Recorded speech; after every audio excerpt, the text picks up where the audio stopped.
¿Qué tal? Buenos días, ¿cómo están? Buenos días. ¿Cómo va su diplomado? Buenos días. Buenos días, ¿qué tal, Jorge? Bueno, pues ya nos habíamos conocido en un par de sesiones antes y aquí estoy otra vez con ustedes. Espero que para bien. Bueno, me gustaría otra vez empezar. Bueno, espero que vaya muy bien su diplomado. Yo asumo que para estas alturas del partido hay muchos conceptos que ya podemos conversar sin necesidad de tenernos muchos en ellos, ¿no? Como el llamado modelo de comunicación política, que asumo que ya todos sabemos, todas sabemos, que cuando estamos haciendo uso de ese concepto nos referimos al conjunto de reglas y normas que regulan la comunicación político-electoral en México. Entonces, digamos que la clase que vamos a ver el día de hoy tiene que ver justamente con que me propusieron abordar es esta cuestión de los dilemas del marketing y la participación ciudadana, ¿no? En la era digital. Y entiendo que han estado viendo muchos aspectos que tienen que ver con la comunicación digital y hoy me interesa que veamos uno en particular que tiene que ver con la problematización del marketing en la comunicación política. Y quiero empezar aclarando lo siguiente, ¿no? No considero ni creo que el marketing per se sea como una herramienta negativa o insuficiente. El problema es o ocurre o se genera o se da cuando, cuando esta estrategia o técnica de comunicación se utiliza como mecanismo o como forma central de un modelo completo, como es el caso mexicano, ¿no? Como bien saben, estamos muy claramente enfocados en el spot político y entonces tenemos un modelo muy enfocado al marketing y esto genera pues algunas consecuencias, digamos, negativas, ¿no? Para el fortalecimiento democrático. Entonces, digamos que quiero partir de esa base, reconocer que no creo que sea, o sea, no hay que satanizar o no hay que destruir o criticar per se al marketing, pero más bien tener claro que cuando este es el enfoque principal, esto puede tener serias consecuencias para nuestra democracia y es a donde me gustaría que lleguemos, ¿no? Digamos que el spoiler es ese. Vale, a mí me gustaría recordar una cuestión, ¿no? Porque es importante. Y arrancar por ahí, ¿no? Porque creo que es donde empieza justamente el marketing a tomar protagonismo en las campañas electorales, ¿no? O sea, ¿quién de ustedes puede compartirnos aquí cuál es la relevancia que tienen los medios de comunicación en cualquier proceso político y especialmente en algún proceso electoral? ¿Quién dice yo? Desde su visión crítica, ¿por qué los medios de comunicación son importantes para nuestra democracia, para nuestros procesos electorales en particular? Adelante, Jaime, por favor. Sí, pues técnicamente son una primera impresión para el electorado. Desafortunadamente en México no existe la cultura democrática de razonar el voto. Entonces, digamos que el criterio que se utiliza muchas veces de la población en general es la primera percepción que tienen. O sea, con trabajo conocen a sus senadores, ¿no? O por quiénes van a votar o todos los candidatos. Entonces, una herramienta de comunicación efectiva puede hacer la diferencia para que la persona, pues, vaya a votar, ¿no? En ese caso de que se siente indeciso. Entonces sí es de mucha influencia por la exposición que se da también en los procedimientos democráticos internos de los partidos. Por ejemplo, hay partidos que eligen a sus candidatos de acuerdo a las encuestas, ¿no? Y a veces no se elige al mejor candidato o el que esté más preparado, sino el que suene más, ¿no? Un ejemplo, pues, que ha sonado mucho, pues, es el caso de Guadiana, ¿no? En Coahuila. Entonces sí es una herramienta muy importante en las cuestiones electorales. Es cuanto de mi opinión y comentario. Muchas gracias, Jaime. ¿Alguien más que quiera compartirnos por qué los medios de comunicación son importantes en una democracia en general y durante los procesos electorales en particular? ¿Quién dijo yo? Sin miedo al éxito, ¿eh? Alan, adelante, por favor. ¿Ya me escucha, doctor? Sí, Ok. sí. Bueno, yo sí creo que es una herramienta esencial la comunicación política, porque obviamente es lo que nos va a dar la pauta para saber sobre cuáles son los planteamientos a veces del candidato o del partido político. Pero lo que decía nuestro compañero anterior tiene toda la razón. Doctor, yo me dedico al marketing político y lo que acaba de decir usted excelentemente muy bien hace cuando hizo la introducción. Pero yo cuando he podido orientar a candidatos, obviamente como que no entienden qué es esta parte de la comunicación política. Y como usted dijo, son las reglas del juego. Yo lo pondría así, son las reglas del juego.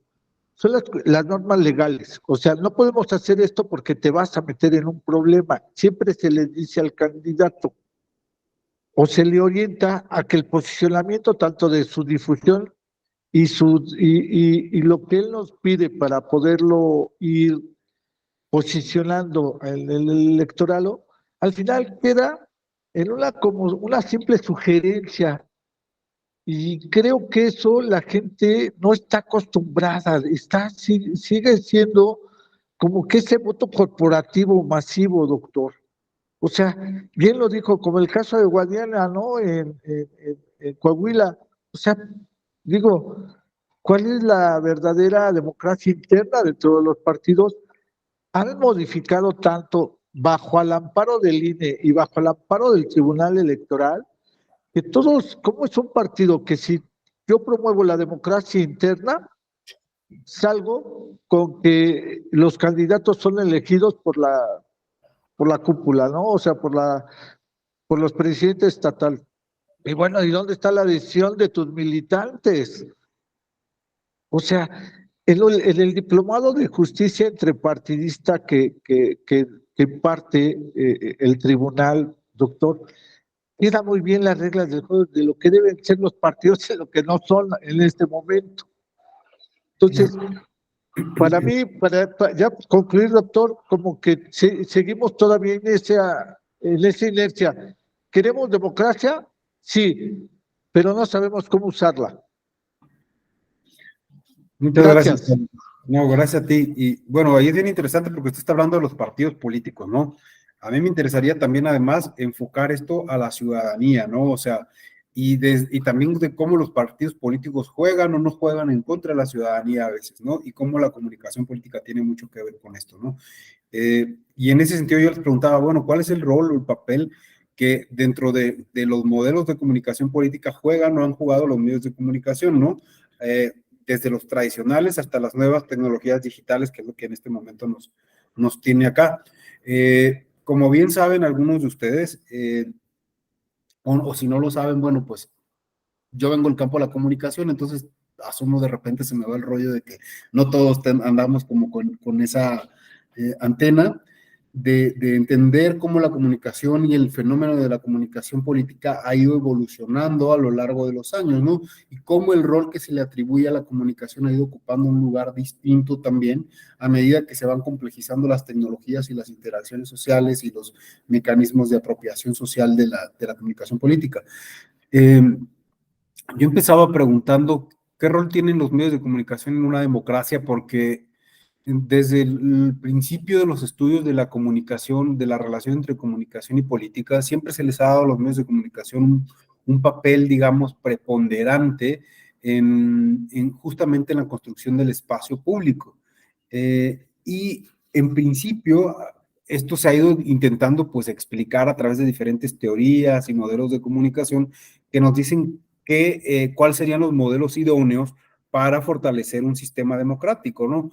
Y una de las primeras críticas que se hacía a principios del siglo pasado era que teníamos esta idea que yo les comentaba en el primer encuentro que tuve con ustedes, que era la idea de la comunicación lineal, ¿no? Donde hay un emisor, un mensaje, un código, un medio, un receptor, y entonces los actores políticos simplemente enviaban información al público y se creía que si el público la recibía, pues ya la comunicación era exitosa y era suficiente para ayudar a este fortalecimiento democrático, ¿no? Después se fue viendo que esto no era necesariamente un modelo completo, digamos, ¿no? porque se creía que al recibir la información las personas ya quedaban básicamente impactadas o influenciadas por este mensaje que se les envió. Digamos que eran las perspectivas más básicas o arcaicas que se tenía de la comunicación política, hasta que finalmente llegaron otros estudios, tanto sobre todo en Europa y América Latina, nos decían, a ver, sí, está muy bien que cuidemos todo este proceso comunicativo lineal, ¿no? De emisor, mensaje, código, receptor, y que ese mensaje llegue a la ciudadanía, pero también hace falta que se consideren otros elementos porque esto es más complejo, ¿no? Existen otros factores en la ciudadanía que pueden incidir o que pueden permitir o no que la democracia se fortalezca. Y digamos que en este debate de qué era la comunicación política, qué modelos, qué mecanismos, qué estrategias podían contribuir a enriquecer la democracia, la mayoría de los estudios estaba la cuestión en este campo, digamos que llegó a una conclusión básica, ¿no? Que cuando hablamos de comunicación política, cuando hablamos de comunicación político-electoral, pues básicamente tenemos que considerar siempre que en estos procesos hay por lo menos tres actores fundamentales que clasificar. El sistema político, que son todos los actores políticos, incluidos los partidos políticos y las instituciones políticas. El sistema de medios de comunicación, incluyendo absolutamente todas las formas posibles de medios de comunicación existentes. Cuando se construyeron estas categorizaciones, no teníamos a las redes sociales, por ejemplo.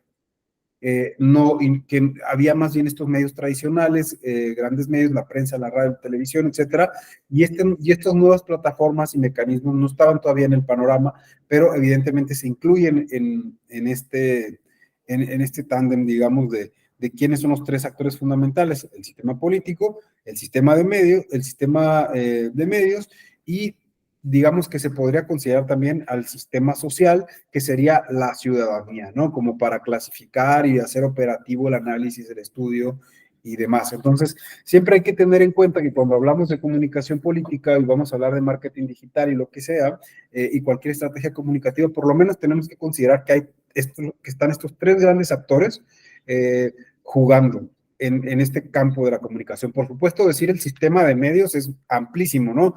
Podemos incluir desde la principal cadena de televisión, el principal diario, hasta quizá un influencer que utiliza una plataforma digital ahora, ¿no? Entonces, esto no es, por supuesto, se puede considerar como un actor para efectos operativos, pero por supuesto, dentro de él no se trata de que todo el mundo sea homogéneo, ¿no? Hay una gran cantidad de medios, de estrategias, de lenguajes, de discursos que están entrando en juego.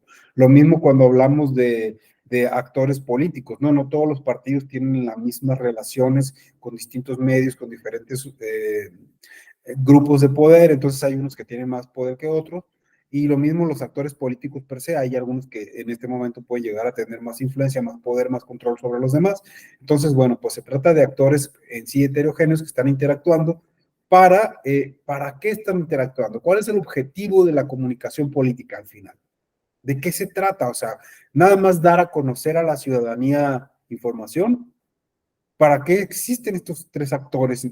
¿Para qué están jugando el juego de la política, digamos, en nuestras sociedades? ¿Para qué están ahí? ¿Qué se les ocurre o qué idea tienen al respecto? Porque podemos pensar que si hablamos de comunicación política tendemos a caer en un reduccionismo, ¿no? Que es el de, no, pues ofrecer información a la ciudadanía, entregarles... Pero, ¿de verdad creen que ahí se agota la cuestión? Es una pregunta, por favor, quien quiera compartir. Jaime, ya vi que levantaste la mano, así que por favor. Sí, yo creo que el objetivo principal de la comunicación política, bueno, quitando de lado la parte electoral, o sea, también se da en la parte de gobierno, pues es la gobernanza, ¿no? Entonces, la única forma de que se legitimen las instituciones de que en teoría están funcionando es a través de la comunicación y cómo dan ellos, pues, no solo es la información, sino el sesgo y los marcos que se utilizan al dar la información, ¿no? Un ejemplo, ¿no? ¿Cómo sabemos que la Suprema Corte de Justicia está funcionando? Escuchamos mucho a través de los medios de comunicación de que contrapeso, impugnaron unas leyes, ¿no? Entonces eso le da cierta a la ciudadanía tranquilidad o legitimidad, ¿no? De que hay una división de poderes, tomando en consideración que nuestro sistema es democrático, ¿no? Entonces, sí, yo considero que uno de los objetivos principales de la comunicación no solo es informar, sino dar una legitimación a las instituciones para que exista una gobernanza y un Estado de Derecho, porque pues si no comunicaran eso, pues las personas dirían, entonces, ¿para qué están esas instituciones? ¿No? O sea, ¿para qué sirven? A veces es difícil explicarle a la ciudadanía la importancia de las instituciones que tenemos, ¿no? Y sin esa comunicación, pues lo primero que dicen es ¿para qué existen? O sea, no me sirven, entonces que se desaparezcan, ¿no? Es cuanto de mi opinión. Gracias, Jaime, muy amable. Cintia, adelante, por favor. ¿Qué tal? Buenos días. Sí, efectivamente yo coincido con Jaime, son un mecanismo de legitimación de la acción pública, no solamente en términos de partidos, sino también de las instituciones, en este caso electorales, y el gobierno en general. Entonces, en ese sentido, sirve los medios de comunicación, la comunicación, el mensaje, para contener, en el caso de alguna cuestión que sea muy sensible, los medios de comunicación a veces tienden a bajar el ánimo de la gente, a veces, por el contrario, polarizan la opinión pública. Entonces, me parece que su función es mucho de mayor alcance que simplemente esta visión limitada de convencer para atraer un voto, sino implica efectivamente una acción de legitimación de la acción pública y pues coadyuvancia en la gobernabilidad de un país. Gracias. No, muchísimas gracias a ti, Cintia. Creo que es súper importante lo que acaban de comentar ambos, ¿no? Porque lamentablemente creo que inclusive todavía en nuestras formaciones en comunicación en las universidades de este país, muchos comunicadores que inclusive ejercen hoy todavía tienen esta visión de que ser comunicador es simplemente ser como ese instrumento, esa herramienta que busca utilizar una buena redacción o tener como elementos de producción visual o auditiva, etcétera, etcétera. Y nos quedamos con la comunicación política como en una esfera o en una dimensión que solamente se limita justamente a las estrategias comunicativas, ¿no? Y se nos tiende a ir de vista justamente esto que mencionaban ustedes, que esas estrategias comunicativas sí buscan llevar un mensaje a un público, a la ciudadanía, pero ahí no se agota el fin de la comunicación política, o sea, es una parte nada más. Les comentaba yo en un encuentro anterior que la comunicación tiene que ser entendida como un fenómeno multidimensional, ¿no? Que tiene varias capas. Uno que busca informar, otro que busca quizá convencer, otra que busca generar conocimiento para la toma de decisiones, etcétera, etcétera. O sea, es un fenómeno mucho más complejo que solo transmitir información. Pero al final de cuentas, todas esas estrategias comunicativas que podamos llegar a utilizar, como el marketing, como la publicidad o cualquier otra estrategia de comunicación, en una democracia, al final de cuentas, cuando hablamos de comunicación política, estamos entendiendo entonces que tiene que ver justamente con lo que ustedes señalaban, con legitimar instituciones públicas, ¿no? Con reconocer que estas instituciones existen en nuestro sistema y que tienen una función y que están trabajando por nosotros justamente para lograr un fin que ¿cuál sería? Pues el mantenimiento y fortalecimiento de nuestra democracia. Entonces, digamos que ese sería el fin más elevado que la tarea comunicativa implica, ¿no? No solo el ofrecer información y que se quede un lenguaje claro y demás, sino que al final buscamos esto, porque imagínense, como bien señalaban ustedes, que vivamos en una sociedad donde las instituciones públicas no se encuentran legitimadas. O sea, y sin embargo, no son legitimadas, pero siguen en funciones de algún modo, ¿no? A veces, ¿qué tipo de sociedad sería esta, no? O sea, ¿cómo funcionaría? Sabemos que en regímenes autoritarios, por ejemplo, donde la legitimidad no necesariamente pues, no es una condición, sino que se impone un sistema, un régimen de gobierno, inclusive es necesario ahí buscar, por lo menos por la vía comunicativa, legitimar o construir un discurso que permita sostener esas instituciones, a esos actores políticos, ¿no? Entonces, eso es importante tener en cuenta, que estos tres actores interactúan y que la comunicación política tiene esa función de, pues esto, de legitimar para hacer que el sistema político funcione de verdad, ¿no? Para fortalecer el sistema político, no solo para legitimarlo en imagen, sino en la raíz, en la sustancia. Y entonces decíamos que dentro de este mecanismo de juego entre los diversos actores, pues ese, digamos, es el fin o el panorama más amplio que tenemos que tener en cuenta, ¿no? ¿Cuál es la finalidad? Y la finalidad va más allá de solo utilizar las estrategias comunicativas o conocer las reglas del juego comunicativo, sino que qué estamos queriendo al final de cuentas conseguir con todo esto o fortalecer con todo esto. Y al final es eso, la legitimidad de las instituciones públicas, la gobernanza, sí, por supuesto, y en resumen, pues el fortalecimiento y el funcionamiento democrático adecuado, ¿no? Donde existan garantías de derechos humanos, donde existan condiciones para que las personas puedan llevar a cabo una vida digna.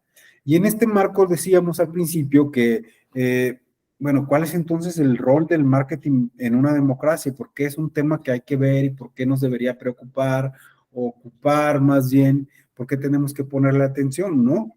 En principio, ¿por qué? Porque como hemos señalado que en las sociedades modernas, los medios de comunicación, como parte de estos tres grandes actores que están en el juego de la política, pues se han convertido en este nuevo espacio público, ¿no? En este lugar como privilegiado en el que se lleva a cabo la actividad política a través de la producción discursiva, de la deliberación, de las ideas que se ponen en circulación en el espacio público. Y un aspecto que ha permitido justamente este lugar protagónico de los medios es la aparición del marketing, ¿no? Y el marketing, pues al mismo tiempo se puede pensar como una consecuencia relacionada con el poder que tienen los medios para hacernos saber o para que nosotros podamos conocer la realidad que existe en nuestra sociedad más allá de nuestro entorno inmediato, ¿no? Que como les comentaba en un encuentro pasado, ¿cuál es el poder de los medios en realidad? Y el poder de los medios es construir la realidad social. O sea, son actores fundamentales para que nosotros podamos comprender y conocer el mundo que está más allá de nuestra vista, de nuestros sentidos o de las interacciones personales que podamos llegar a tener con otras personas. Sabemos lo que ocurre en el resto del país o en el resto del continente o en algún otro lugar del mundo en general, gracias a la información que leemos de los medios de comunicación. Entonces ahí radica gran parte de su poder, ¿no? En hacernos saber, en hacernos conocer. De modo que si pensamos en el campo de la comunicación política, pues ese poder tiene que ver con esa capacidad de influencia que tiene sobre nuestra forma en cómo percibimos y conocemos el mundo, y a su vez en cómo los medios tienen influencia sobre la actividad política, ¿no? Y en el sentido de cómo estos construyen la opinión pública. Es decir, cuando decimos que estos construyen la opinión pública es porque es, de nuevo, con base en la información que estos nos difunden, que se produce esta opinión pública. Entonces, básicamente, pues es a través de ellos, de los distintos medios, que nosotros podemos conocer, digamos, ese discurso sobre lo público, sobre lo que nos interesa, sobre lo que es importante en nuestra sociedad, sobre lo que son los temas de atención a los que hay que prestar la mirada, hay que poner el foco, ¿no? Entonces, ahí radica, pues digamos, este gran poder que tienen los medios, ¿no? Y cuando hablamos de marketing político y de tecnologías digitales, pues aquí empieza a surgir una gran pregunta, ¿no? Si tenemos este antecedente del poder de los medios, de los actores que juegan en ella, y si ahora han surgido las tecnologías digitales, una pregunta que nos debería de llamar la atención es, ¿cómo las tecnologías digitales de comunicación política y estas estrategias de marketing político pueden impactar o afectar, pues no solo a las campañas electorales, sino a la política y a la democracia, ¿no? Y entonces les preguntaría yo, ¿cómo creen ustedes que estas tecnologías digitales están impactando ya a la política y a la democracia, ¿no?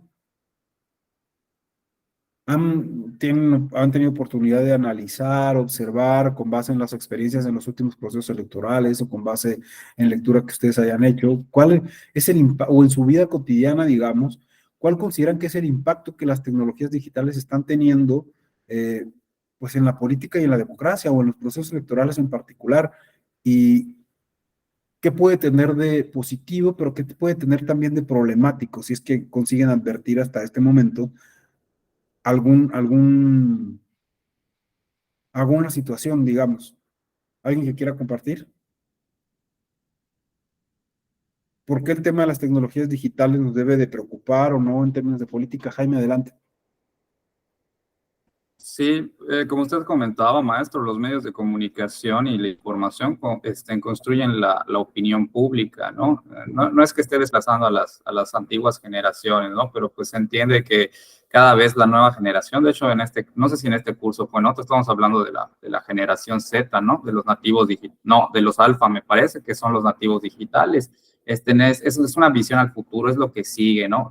Hay una falta de participación democrática porque pues estas generaciones, como son nativas digitales, si no tienen ellos consumen la información a través de ellos, ¿sabes? Es la siguiente generación que va a votar, ¿no? En teoría debería votar y debería tener más participación ciudadana, ¿no? Nuestro sistema electoral hasta cierto punto está obsoleto para ellos. Tal vez no va de acuerdo a las tecnologías digitales, ¿no? Todavía tenemos que hacer fila para esperar a las urnas, ¿no? Entonces, desde mi punto de vista, sí habría una necesidad de transitar para permitir esas nuevas generaciones, pero pues también dentro del discurso dicen, estamos hablando de un segmento de población que no todos tienen acceso hasta la fecha a las redes sociodigitales, ¿no? Sin embargo, yo considero que sí influyen mucho en la opinión pública y pueden causar un impacto a futuro pues para la decisión de tomas democráticas, ¿no? Es cuanto. Gracias, Jaime. Alan, tienes la mano levantada, pero no sé si la dejaste o quieres comentar algo. Si quieres comentar algo, por favor, adelante con confianza. No, doctor, no, disculpa, se puso solita. Perfecto, muchas gracias, Jaime. Exactamente, hay un tema mira, acabas de tocar un tema bien interesante que es el de desfase, ¿no? Que esto me hace entrar al siguiente tema al que quería justamente compartir, ¿no? Que es el de desfase de las nuevas generaciones en la interacción con cómo se está haciendo campañas electorales o cómo se lleva a cabo y cómo no les funciona, cómo no se adaptan a ellos, ¿no? Hay que tener presente lo siguiente. La forma en que se llevan campañas electorales no es una forma estática, ¿no? O sea, ha habido todo un proceso evolutivo acerca de cómo se llevan a cabo campañas electorales. Hay un debate en este momento en el campo que alguien llama la americanización de las campañas y procesos electorales, o sea que en los países occidentales, por lo menos, la forma de hacer campañas electorales se ha ido copiando del modelo estadounidense, o sea, que Estados Unidos ha llevado siempre a la batuta de una forma de hacer campañas y entonces los demás países hemos ido copiando, nosotros un poco por la proximidad geográfica, pero también por la influencia y poder. Pues hemos tenido también una influencia muy fuerte en la manera en que hacemos campañas, ¿no? Y el marketing político justamente surge y se tiene su impulso en Estados Unidos y entonces las redes sociales y demás han tenido un gran impacto y tiene un impulso fundamental en Estados Unidos. Y esto pues ha impactado muchas democracias de Europa y América Latina en la forma en que se hacen campañas y hay en este mundo se ha categorizado ya un proceso de americanización que se ha profundizado y ampliado a medida que han aparecido las redes digitales, ¿no? Entonces, vamos a hablar sobre esto, pero Alan, adelante.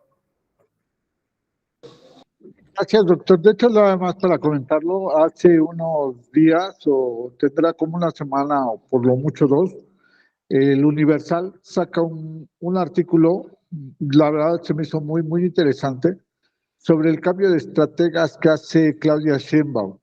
De hecho, había traído a chilenos y ahora tiene todo un marketing político netamente norteamericano. Ya están evaluando esta situación del equipo de precampaña de Claudia Sheinbaum y lo que dice es efectivamente, todo el mundo quiere una campaña tipo americana y con candidatos netamente mexicanos. Perdone que sea un poco muy sarcástico en esto, pero sí, efectivamente, doctor. Y nada más como referencia de lo que usted comentaba sobre el equipo de campaña de Claudia Sheinbaum. Gracias, Alan. Miren, uno de los primeros candidatos que de lleno, pues, de algún modo rompió como formas de hacer marketing en México fue justamente Vicente Fox ya hace pues más de 22, 23 años, ¿no? O sea, fue el primer candidato que tuvo un diseño de campaña muy basado en el marketing norteamericano y entonces, pues, además de toda la situación o las condiciones sociopolíticas y socioeconómicas que existían en nuestro país, esa forma de hacer campaña, pues, marcó como un punto de quiebre en el que el marketing empezó a ocupar en México un lugar central y donde grandes cantidades de dinero se empezaron a invertir en este tipo de campañas, y en ese momento, por supuesto, los medios de comunicación empezaron a tener mayor protagonismo, ¿no? Porque todavía hasta antes del 2000, si uno observa la trayectoria del desarrollo de campañas en México, todavía se hacían campañas de forma un poco más arcaicas, entre comillas, ¿no? O sea, todavía había otro tipo de perfil de candidato, con otro tipo de discurso, con un tipo de imagen, con un tipo de movilidad, todavía mucha presencia territorial, y entonces ya con Vicente Fox, aunque se mezcló esta parte, se empezó a utilizar más medios de comunicación, y la imagen y la presencia en el espacio, pues, mediático, o sea, despuntó tremendamente, y a partir de ahí, pues, básicamente ya saben, las reformas electorales le dieron un lugar central a los medios de comunicación, y todavía, ¿no? O sea, son un tema súper importante. Pero bueno, regresando, y ahí a partir de esta campaña, digamos que hubo un quiebre en México del modo de hacer campaña, se profundizó el uso de medios y de marketing, y ese modelo, digamos, a medida que fueron surgiendo recientemente las tecnologías digitales, pues se ha ido profundizando, ¿no? Tanto que yo creo que hasta los candidatos locales en muchos municipios llegan a tener este tipo de asesores de campaña que ya que están más enfocados al conocimiento del marketing, en cómo se hacen campañas en Estados Unidos, ¿no? Ustedes pueden ver alguna candidata o candidatos a veces en algún municipio de menos de 1 millón de habitantes o qué sé yo, utilizando este tipo de estrategias y de campañas, invirtiendo dinero ahí, ¿no? Entonces ha habido este fenómeno, se ha documentado en casi todo el mundo occidental, como este fenómeno de americanización de las campañas electorales, ¿no? Y ahí una de las politólogas, pues, más destacadas que hay en este momento, que es Pippa Norris, empieza a hacer una clasificación de cómo se hacen las campañas electorales, ¿no? Y primero dice que hay una etapa de campañas que pueden definirse como premodernas, en las que hay formas directas de comunicación interpersonal entre los candidatos y la ciudadanía, ¿no? Entre el electorado y los medios de comunicación, hay una especie de lealtad partidista, ideológica todavía, ¿no? Que es este tipo de campañas que yo les decía previas al 2000 en México, que si lo podemos identificar ahí, ¿no? Después, este tipo de campañas premodernas avanzan a una etapa que se define como moderna, ¿no? Donde ya la televisión hace unas décadas, sobre todo en México hace específicamente 2 décadas más o menos, se puede advertir claramente, están marcadas por la televisión las campañas, donde hay un gran poder de las encuestas de opinión, y donde empiezan a aparecer justamente estos consultores expertos importados a veces para desarrollar campañas. Después de lo moderno, como muchos saben ustedes, surge el concepto de lo postmoderno, ¿no? Cuando se alcanza la modernidad, viene la postmodernidad. Y entonces es en esta etapa muy reciente, de hace algunos pocos años en realidad, donde en el caso de nuestro país, donde consultores de publicidad, de marketing, de opinión pública, empiezan a tomar un gran protagonismo, ¿no? Donde se empieza a dar esta segmentación de mercados, donde se empieza a construir imágenes de candidatos ad hoc a lo que el público necesita. O sea, ¿qué es lo que el público quiere escuchar o la ciudadanía quiere escuchar? Tal cosa. Entonces el candidato se adecúa o construye un discurso ad hoc a este tipo de público, ¿no? Porque se empiezan a segmentar ya los públicos en estas etapas posmodernas de hacer campañas, y se le dice a cada quien lo que quiere escuchar. Entonces vemos que el candidato le dice una cosa a las mujeres de un modo, a los empresarios de hecho utiliza otro lenguaje, les habla de otro modo, al trabajador de clase media le habla de algún modo, al trabajador de clase baja le habla de otro modo, al desempleado, etcétera, etcétera. Entonces empieza a ocurrir este fenómeno donde el discurso comunicativo se va fragmentando hacia diversos públicos, ¿no? En esta etapa, pues, postmoderna. Y entonces, digamos que aquí ya se empieza a evidenciar cómo las campañas empiezan a manipular o a buscar manipular al público. ¿Y qué buscar manipular al público? Pues buscar que hagan lo que ellos quieren que hagan, que al final de cuentas se puede traducir en la obtención del voto, justamente construyendo un discurso que sea afín a lo que esas personas quieren escuchar para generar pues ese tipo de decisión política en el votante, ¿no? Digamos que esta etapa posmoderna todavía está en nuestro país, todavía existe, o sea, está vigente. Y no quiere decir, por supuesto, que lo que ha ocurrido en las otras etapas ya se haya superado y que esas prácticas no existen. Por supuesto que sí, van entrelazadas, solo que cada vez se van complejizando más. Pero además, después de la etapa posmoderna, que es donde hay un boom del marketing, que es una etapa que claramente podemos identificar en nuestro país, por ejemplo, en los últimos procesos electorales, empieza a surgir una nueva etapa recién más actual, más contemporánea, que es la etapa de la hipermedia, ¿no? Y como saben y como se pueden imaginar, el mismo nombre de esta etapa en la que nos encontramos nos señala que el atributo principal de este tipo de campañas electorales son los datos, ¿no? Lo que hace que la campaña exista, tenga razón de ser y sea exitosa, es la existencia de una amplia cantidad de datos que son procesados, analizados y utilizados a favor del candidato. Esto implica que las campañas se desarrollan fundamentalmente a través de medios digitales, que los que permiten obtener esta gran recolección de datos, ¿no?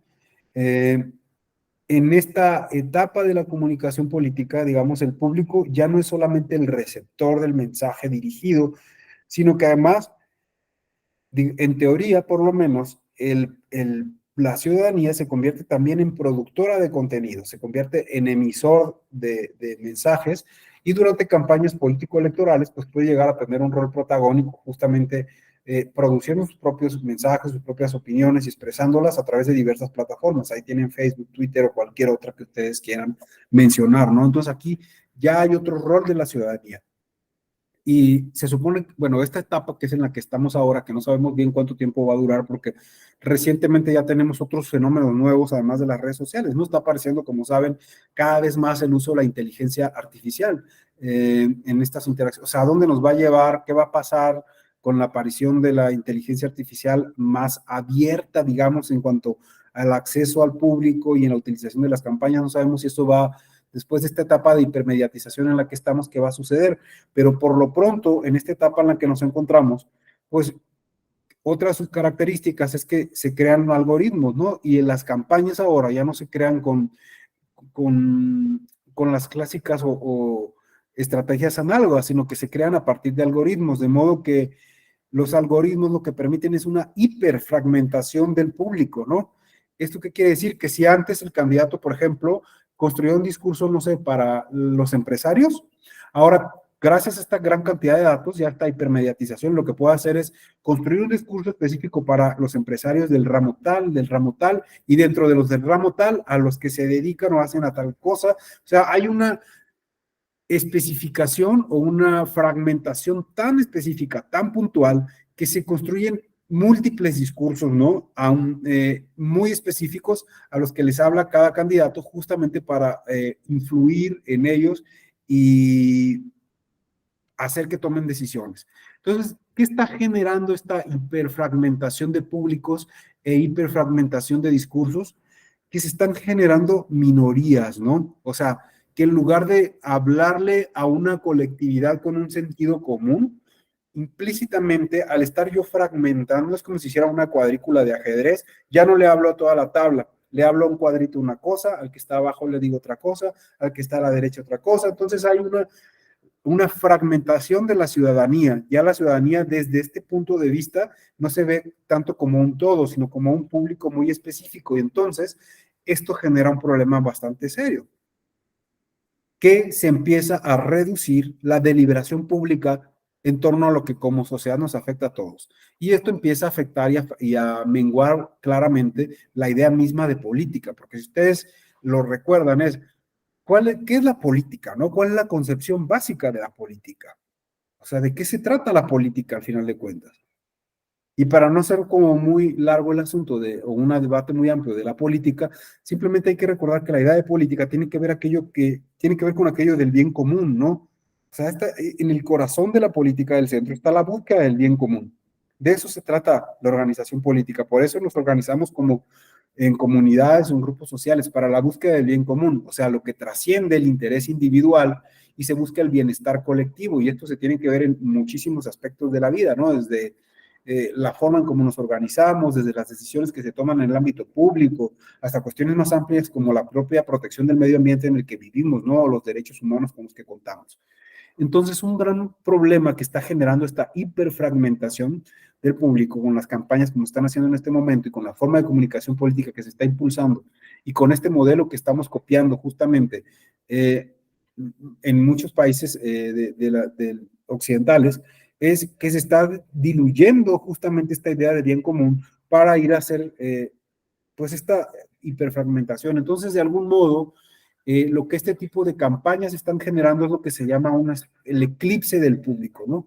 Se está, de algún modo, eclipsando al público, o sea, ese público entendido como sociedad, se le está cerrando, se está cerrando desde a pequeños grupos, a pequeñas minorías, y se les está hablando a esas minorías y se están cerrando los espacios de diálogo entre todos los actores de una sociedad, ¿no? Entonces, digamos que en términos de la construcción democrática de una sociedad, pues eso es una forma de ir como carcomiendo todo esto que debería de estarse fortaleciendo, que es el debate público, que es la generación de ideas, que es el diálogo, que es esta búsqueda del bien común, de esta deliberación necesaria para que una sociedad funcione, ¿no? Por ejemplo, miren, durante la campaña de Trump, que fue una de las más claramente hipermediatizadas, se tiene registro de que se difundían más de 100 anuncios diferentes en solo un día a diferentes tipos de público. Es decir, había tanta, o sea, si nosotros pensamos en nuestro país, por ejemplo, era común ver un spot en televisión antes que era para todo el público. A partir de este tipo de campañas donde se fragmenta tanto, solamente en 24 horas te puedo producir hasta 100 o 200 diferentes tipos de anuncios para 100 o 200 diferentes tipos de públicos fragmentados, ¿no? Entonces, hay otro problema que esto genera, ¿no? Al fragmentar tanto, yo genero desconexión social y genero también desinformación. ¿Por qué? Porque las distintas personas están recibiendo información diferente sobre un mismo asunto a veces, con un sesgo distinto.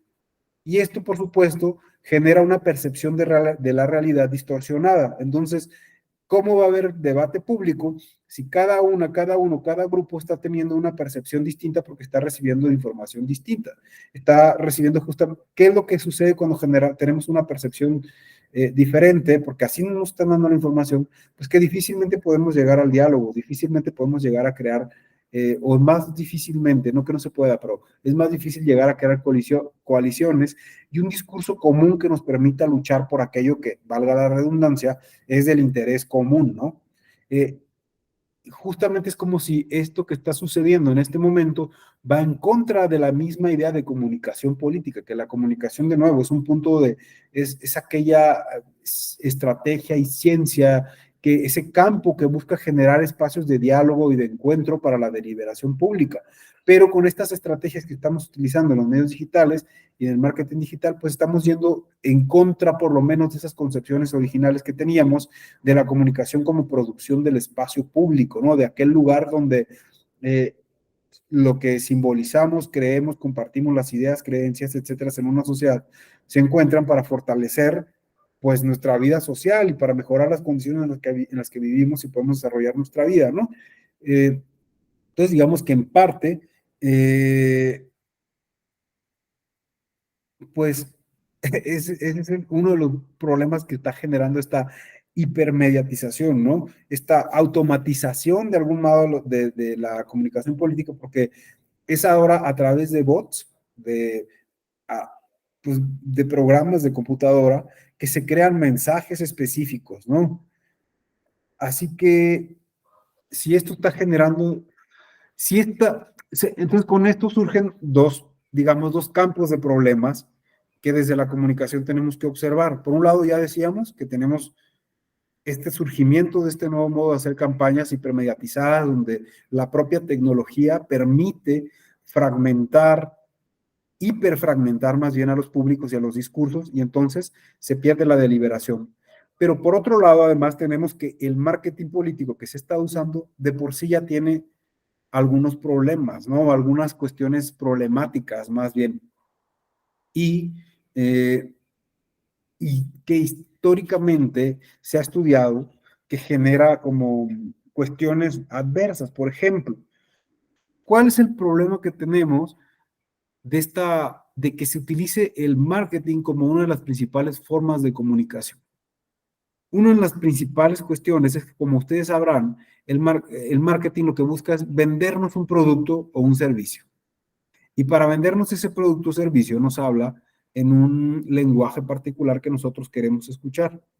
Entonces, cuando llevamos esto al campo de lo político electoral, una de las cuestiones que genera el marketing es la individualización y personalización de la política. ¿En qué sentido? Piensen en nuestro gobierno federal en este momento. Cuando pensamos en el gobierno federal, ¿en quién pensamos en realidad? Generalmente pensamos en el presidente. O si nos vamos a los estados, pienso en el gobernador, ¿no? Hay una personalización o individualización de la política. O sea, este tipo de comunicación que se ha estado usando, lo que nos hace es llevar a construir, digamos, un tipo de actores políticos que son básicamente mesías, que son como los salvadores. Exactamente, el candidato, el político se convierte en el producto central. Entonces parece ser que como se convierte en el producto central que vende, la idea que subyace o que nos va, digamos, de algún modo vendiendo o proyectando en nuestro entorno social es que es ese candidato el que va a resolver los problemas sociales, el que va a atender todas las broncas que tenemos, digamos, cuando ese candidato o ese gobernante en realidad pues no es una persona que está actuando de manera individual, ¿no? Hay grupos de poder detrás de él, hay ideologías, hay grupos económicos, hay toda una estructura institucional que sostiene un Estado, ¿sí? Pero al final, como personaliza tanto el marketing, genera entonces desconocimiento de cómo funciona la cuestión pública, de cómo funciona el entramado de gobierno, de cómo funciona el entramado de qué es lo que, qué instituciones, qué actores, qué procesos, qué normas, qué reglas, qué estructuras permiten al Estado funcionar. Entonces, lo que el marketing hace es esto, individualizar y personalizar. Y con eso quitamos, desdibujamos la comprensión de cómo funciona todo el sistema completo. Y es como si viéramos en nuestro cuerpo, nomás vemos un órgano y nos centráramos en ese órgano y el resto, como si ese órgano funcionara apartado del resto, ¿no? Del cuerpo, por decirlo de ese modo. Entonces es lo mismo, esto mismo genera el marketing con la política, ¿no? Individualiza a los actores, los personaliza y los separa del resto de la estructura y pareciera que son ellos mismos los que toman decisiones. De modo que en lugar de promover una idea, de promover conocimiento sobre una estructura global más completa, pues más bien se promueven personas, ¿no? Se promueven desde lugares a veces muy simplistas, como de si es bueno, si es malo. Digamos, al poner énfasis excesivo en los individuos, pues se cree entonces que los problemas sociales pueden ser resueltos por un individuo o por una persona, ¿no? Sin considerar entonces los aspectos estructurales que existen, que hacen que esa persona tome decisiones. Y entonces, como se genera un individuo superpoderoso que resolvería todos los problemas, pues se construye una cultura muy mesiánica que implícitamente quita poder a la ciudadanía. ¿Sí? Pues pareciera que la ciudadanía tiene que ser salvada por esta persona, por este individuo, por este sujeto o sujeta, depende si es hombre o mujer, si nos estamos refiriendo a un análisis de lo que sea, ¿no? De un municipio, de un estado, de un país. Al generar este tipo de cultura y de discurso colectivo, con estas estrategias de marketing, lo que sucede entonces es que perdemos de vista el poder que la ciudadanía tiene para participar en los procesos de toma de decisiones públicas, para participar en cualquier decisión, inclusive para reconocer el rol protagónico que tiene en las decisiones públicas que se llegan a tomar. Entonces, para decirlo de manera resumida, tenemos cuál es el problema del marketing político que estamos usando en nuestro modelo contemporáneo en México, con esta hipermediatización que se está dando de las campañas electorales y no solo en las campañas electorales, también en la comunicación de gobierno en muchos casos, este tipo de prácticas ya están ahí presentes, ¿no? Pero es muy claro, sobre todo en las campañas electorales. Jaime, adelante, por favor. Sí, maestro, yo no lo veo en sí como un problema, sino una consecuencia de nuestro sistema capitalista. O sea, vamos a tener como resultado en marketing, porque pues estamos hablando de productos. Bueno, en este caso es el contexto de la política, ¿no? Se entiende que lo que ya estás comprando es votos, ¿no? Entonces, se construye la imagen a un candidato más rentable, ¿no? Y en este sentido, pues lo lógico te dice, se hacen precisamente estudios de marketing y se dice cuáles son los que van a, el tipo de sociedad que tenemos, los que representan más votos, y se supone que en base a eso crean el producto, ¿no?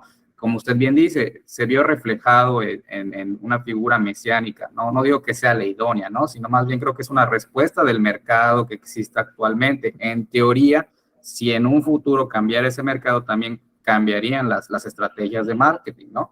Pero no soy de la idea de que es algo que sea definitivo, ¿no? Bueno, esa esperanza yo tengo en el futuro, ¿no? Es cuanto. Bueno, somos como sociedad y como humanidad, por suerte, vamos cambiando, ¿no? Nos vamos adaptando y vamos aprendiendo. El tema es que cada vez se van sumando factores complejos, ¿no? Yo por eso decía desde el principio, no creo que el marketing per se sea el problema es cómo se está utilizando, ¿no? Y el problema hasta ahora, y por eso es problema, es que se ha utilizado para personalizar la política. Entonces, ¿qué ocurre con la personalización de la política? Que se generan, como tú bien lo decías, se vende un producto persona, se convierte el político, política, gobernante en producto, y entonces el marketing necesita necesariamente hacer énfasis en las cualidades y características de ese producto para que sea, en este caso, vendido o legitimado o aceptado, ¿no? Entonces, eso implícitamente genera un efecto adverso, que es la disminución del debate de ideas. O sea, ya el foco no se pone tanto en las ideas, en los problemas, en aquello que te hace pensar y debatir, sino que se pone en el producto persona, y eso es lo que se puede considerar problemático, ¿no? Ahora bien, si se utilizara el marketing y la tecnología para promover e incentivar el debate público, esa sería otra historia. Pero ahí entra una cuestión muy humana, que es la lucha por el ejercicio y el uso y el acceso y mantenimiento del poder. Entonces, para irlo resumiendo, perdón, hay una cosa que no les dije, vamos a necesitar terminar bueno, Twitter tiene mucho debate, pero ¿de qué nivel, claro? ¿Y qué efectos reales tiene? Bueno, puede llegar a tener muchos efectos a veces. Más o menos yo voy a ir cerrando aquí porque tenemos ahorita a las 11 una presentación de un libro en la Escuela Judicial. Entonces, ya aquí entro en la etapa de cierre para ir cerrando este par de ideas respecto a la hipermediatización de las campañas electorales y los problemas del marketing, y para dejarlo salir un poquito más temprano, ¿no? Entonces, ¿qué decía yo? ¿Cuáles son, digamos, el problema de esto? O sea, el problema es cómo utilizamos las herramientas, ¿no? Siempre hay un ejemplo muy clásico en muchos talleres de psicología o desarrollo personal de lo que es bueno y lo que es malo, por ejemplo, ¿no? Dicen, bueno, a ver, tienes un cuchillo. Si lo utilizas para dañar a alguien más, intencionalmente estás cometiendo un acto pues, negativo. Pero si tú lo utilizas para prepararte los alimentos nutritivos, pues es una herramienta positiva, ¿no? Lo mismo creo que sucede con cualquier herramienta humana, ¿no? El marketing o la tecnología, por ejemplo, en cómo se están utilizando es donde está el problema, lo problemático, ¿no? O sea, ¿qué tipo de uso se le está dando y qué consecuencias está teniendo esto? Y si al final esto está contribuyendo al fin último. Decía yo, ¿cuál es el objetivo final de la comunicación política? ¿Qué queremos conseguir? ¿Qué queremos buscar? Entonces la pregunta es, ¿este tipo de herramientas que estamos utilizando, como las estamos utilizando, están contribuyendo a conseguir ese fin último para el que fueron creadas? ¿O están creando mella, están creando ruido, o están obstaculizando alcanzar ese fin último, ¿no? Yo hasta ahora tengo la perspectiva, salvo que ustedes tengan otra opinión y sería muy, muy bueno escucharla, que estas herramientas están generando más, en muchos casos, más perjuicios que beneficios, ¿no? Creo que en lugar de ayudarnos a fortalecer la democracia, en lugar de ayudarnos a generar más debate público, más ideas, más empoderamiento ciudadano, más participación ciudadana, muchas veces la están justamente disminuyendo, presionando, opacando. Había una gran idea utópica de que en algún momento el boom de las redes sociales nos iba a ayudar a tener pues más debate público, más participación como emisores de nuestros propios mensajes, etcétera. Y podemos quizá escribir un tuitazo, ¿no? Y a lo mejor tiene muchos retweets o muchos likes o qué sé yo. Y es probable que depende del asunto pueda llegar a tener como un impacto en algún aspecto de lo público. Pero esos casos en realidad son muy aislados. O sea, no es como lamentablemente no es una herramienta que se esté utilizando para incidir en la toma de decisiones públicas. O sea, podría ser usada, sí, pero ahí es donde entra otro factor bien importante. Nos hace falta formación. Nos hace falta, uno, de entrada formación cívica, ¿no? O sea, conocer bien cómo estamos. Hay muchas personas en nuestro país todavía que no entendemos qué es la estructura del Estado mexicano, por ejemplo. Que no entendemos, no sabemos ni reconocer la diferencia entre cuáles son las funciones del legislativo, ejecutivo y el judicial y cómo se estructura cada uno, ¿no? De por sí porque son estructuras muy complejas, pero este tipo de aspectos básicos, pues hay muchísimas personas que no nos entienden cómo funcionan, ¿no? Entonces tenemos un problema fuerte de educación cívica. Ahora, si venimos al campo electoral, también tenemos un déficit enorme en educación electoral, ¿no? Hay personas que todavía no entienden bien qué hace el INE y qué hace el Tribunal Electoral, ¿no? ¿Cuál es la diferencia entre uno y otro? Entonces, de repente me tocan casos en los que hay gente que todavía cree que en el INE, que en el tribunal puede tramitar su credencial, o sea, son cosas sumamente básicas, pero que no las tenemos tan claras, ¿no? Entonces, aquí un gran problema es que estas herramientas que son muy ricas, que la comunicación podría mucho coadyuvar en estos procesos de formación cívica y electoral, pues no está haciendo, ¿no? ¿Y quién tendría esa tarea? No solo las instituciones públicas encargadas como el INE o el propio tribunal, también los partidos políticos, si nos acordamos y si vemos nuestra constitución y la reglamentación, ¿para qué están creados? Es para crear cultura cívica y ciudadana. Entonces, también deberían ser actores coadyuvantes en estas formaciones.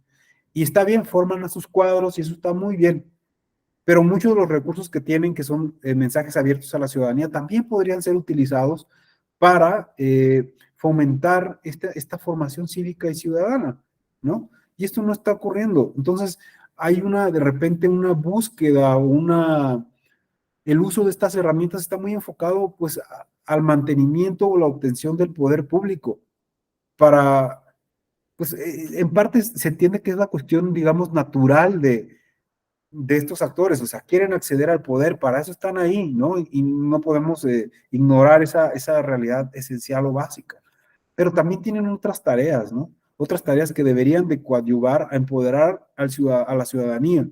Y entonces cuando se convierten ya por ejemplo, en legisladores y producen una ley, y vemos la ley con la que contamos en este momento y el modelo de comunicación que genera, pues vemos un modelo de comunicación muy basado justamente en el marketing, donde hay un modelo de comunicación unidireccional, donde lo único que les interesa es enviar mensajes de arriba hacia abajo. Pero en este modelo, si pensamos que la comunicación política en realidad involucra al sistema político, al sistema de medios y a la ciudadanía, y vemos nuestras normas vigentes, la ciudadanía no tiene un lugar como emisor. O sea, el lugar que la ciudadanía ha adquirido como emisora es a través de estas plataformas digitales, pero son lugares informales. Sin embargo, el modelo formal normativo per se no le está dando ese lugar al ciudadano o a la ciudadana. No existe, ¿no? Entonces, el problema con este tipo de herramientas que se van naturalizando en las campañas, en los procesos electorales y gubernamentales de cómo se está comunicando, es que generan este tipo de modelos comunicativos donde la ciudadanía no tiene el espacio formal y real para poder participar con condiciones de igualdad con el resto de los otros actores. Adelante, Jaime. Maestro, mencionando a los actores, tal vez aportaría un tercer elemento, tal vez el sistema económico, ¿no? ¿Por qué lo digo de esta manera? Hay una percepción en la población en general, ¿no? Que a veces la medida del éxito es lo que tienes, ¿no? O sea, lo que consumes. Entonces, el término marketing, pues, se entiende en cuestiones de mercado, ¿no? Se aplican las reglas del mercado, ¿no? Muchas veces las personas que tienden a acceder al poder lo ven como una forma de vida, lo ven como un negocio. Yo creo que ahí está el error, ¿no? Se supone que las personas que acceden a los puestos públicos, en teoría, debería ser para mejorar a la sociedad y el público, pues ¿cómo se llama? La vida de los demás, ¿no? En teoría, ¿no? Pero pues hay personas que pues tienen sus intereses personales y para ellos su medida de éxito es necesito una casa, necesito salir de viaje, necesito esto, ¿no? O sea, tienen ese perfil, ¿no? Porque pues es parte de nuestro sistema económico. Por lo general, la percepción es que tienes que mostrar tener, ¿no? Aunque hay unos que pues utilizan la imagen de austeridad, pero pues sabemos que en la realidad cuando se meten a esos puestos de poderes, porque a veces buscan acumular riquezas, ¿no? Esa es mi opinión, es una mentalidad. Hay gente que dice, ¿por qué voy a votar si van a robar, ¿no? O sea, ellos ya lo tienen en la mente, ¿no? O sea, cierto grupo de la sociedad, ¿no? Y creo que la institución, creo que con más desconfianza son los legisladores, por lo mismo de que como no tienen una percepción exactamente del trabajo que hacen, se sientan para cobrar cantidades enormes, mientras que las demás personas de la población, pues con trabajo les da, pues al día a día, pues sí se crea ya un cierto problema para, pues para comunicar y tener confianza en las instituciones. Entonces yo creo que tal vez si cambiáramos un poco el chip, ¿no? De decir, ¿sabes qué? El objetivo no necesariamente es tener riqueza, sino una colectividad, ¿no? O un bienestar, ¿no? Tal vez había un poco de oportunidad, ¿no? Para tal vez una democracia más participativa, porque pues de plano lo primero que dice la gente, ¿por qué voy a votar si no qué gano yo, no? O sea, a mí no me representa dinero, ¿no? Creo que uno se ve el reflejo en la participación de los votos, que creo que ni llega al 70%, ¿no? Entonces, mucho menos. Mucho menos. Y lo que me pone a pensar en la mente es que el voto duro, todas esas bases, pues vamos a ser honestos, es la mitad de los que viven de puestos de dependencias públicas, ¿no? Que mantienen esa estructura, que a ellos les interesa votar porque su trabajo depende de ellos y porque hasta cierto punto se enriquecen de ellos. Y yo no me imagino a alguien entrando al gobierno y decir, quiero trabajar y ayudar a la gente, aunque nunca en mi vida salga del país, aunque nunca cambie yo mi coche, aunque no me pueda cambiar yo de casa, ¿no? Aunque esté ayudando a mucha gente, ¿no? Porque pues para ellos su medida de éxito es, estoy en este trabajo, aunque me estoy matando y estoy ayudando a mucha gente, a mí no se me hace justo de que si yo estoy ayudando gente, lo lógico sería es que, pues que a mí se me devuelva de alguna manera. Y pues ellos, ¿cómo lo ven reflejado?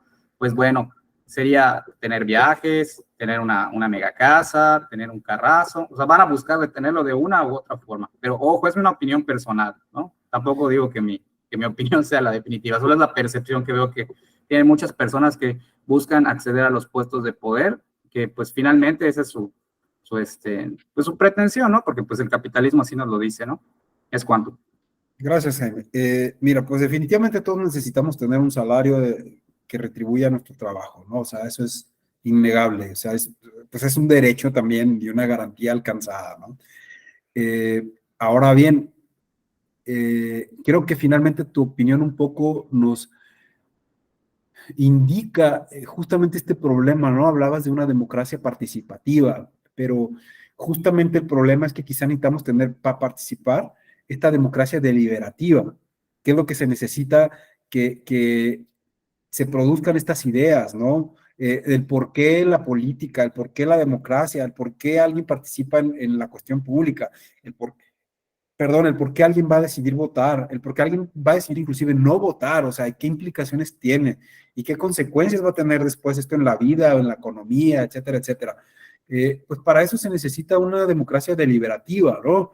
Que nos permita justamente generar esas condiciones de diálogo para tomar las decisiones adecuadas, para participar, para etcétera, etcétera. Y aquí un poco nos hemos centrado pues en estos problemas que en este momento tenemos, que en tanto y en cuanto sigamos teniendo un modelo de comunicación basado preponderantemente en el marketing, donde lo que se busca ahora más es mandar mensajes y donde cada vez hiperfragmento más, gracias a las tecnologías digitales, a mi público y lo quiero simplemente convencer y estimular para que vaya y vote por mí o para que me legitime sin que se cuestione si esto tiene que ver con el bien común, pues estamos generando unas condiciones poco favorables para que se dé justamente esta deliberación y esta participación de la que hemos hablado, ¿no? Y creo que en este momento ese es el gran reto y es el gran problema. Seguramente tenemos muchos otros problemas en el horizonte, ¿no? Muchos más. Pero desde el campo de acción, digamos, de la comunicación política, el problema sería pensar cómo quienes estamos vinculados a este campo de profesional y a esta área del conocimiento podemos hacer para que a través de nuestras funciones y nuestras acciones podamos contribuir a que sí se genere ese debate de ideas, a utilizar estas herramientas de forma que empoderen a la ciudadanía en lugar de quitarle poder. ¿Y de qué manera podemos usarlas para avanzar hacia el bien común y no al interés de unos cuantos, ¿no? Entonces, hay muchas opciones y posibilidades. En realidad, muchas o todas ellas se tendrían que debatir o discutir, ¿no? Para eso para eso somos integrantes de una sociedad, para eso tenemos ciudadanía y derechos. Entonces, si creemos que hay que imponer una ley que obliga a todos a votar, se tiene que discutir, se tiene que deliberar. Entonces, todas las voces deberían de tener acceso a este espacio público y las plataformas y medios de comunicación que hoy tenemos ofrecen muchísimas posibilidades, ¿no? Pero justamente, pues es lo que nos hace falta, utilizarlas de manera adecuada para generar esas condiciones. Y creo que ese es el reto en este momento, ¿no? Tenemos muchísimos retos como país, ¿no? Como sociedad, pero desde nuestro campo, insisto, el reto es entonces hacer cómo esto funcione de la mejor manera. Bueno, por mi parte, yo dejaría hasta aquí mi participación. Si alguien tiene algo que comentar, agregar, señalar o criticar, por favor, siéntanse libres de hacer.